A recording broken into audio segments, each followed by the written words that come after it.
有媒体报道指出，台南市府防治天狗日疫情，除了爱教师打指令以外，若是后来有人员确诊，就会互处分。对此，台南市副市长叶铁山特别出面澄清，也表示教育会积极督导各校，确保校园环境无被媒网的滋生。那在开学之后，其实防疫的工作在校园里面还是不断的在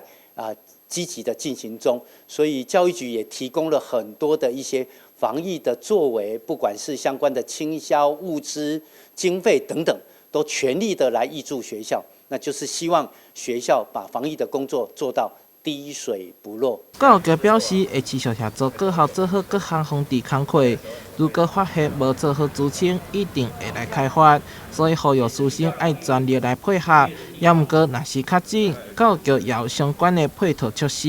并没有人叮咬之后，那么具有传播传染力，所以在发病之后的5天，我们对师生呢也有一些配套，包括学生的部分，我们希望请假在家。那这个请假是不列入出缺勤记录那至于大家会想到说，那老师确诊了，是不是会被处分？要特别郑重澄清确诊的老师事实上非他之过所以我们呢不会给他处分，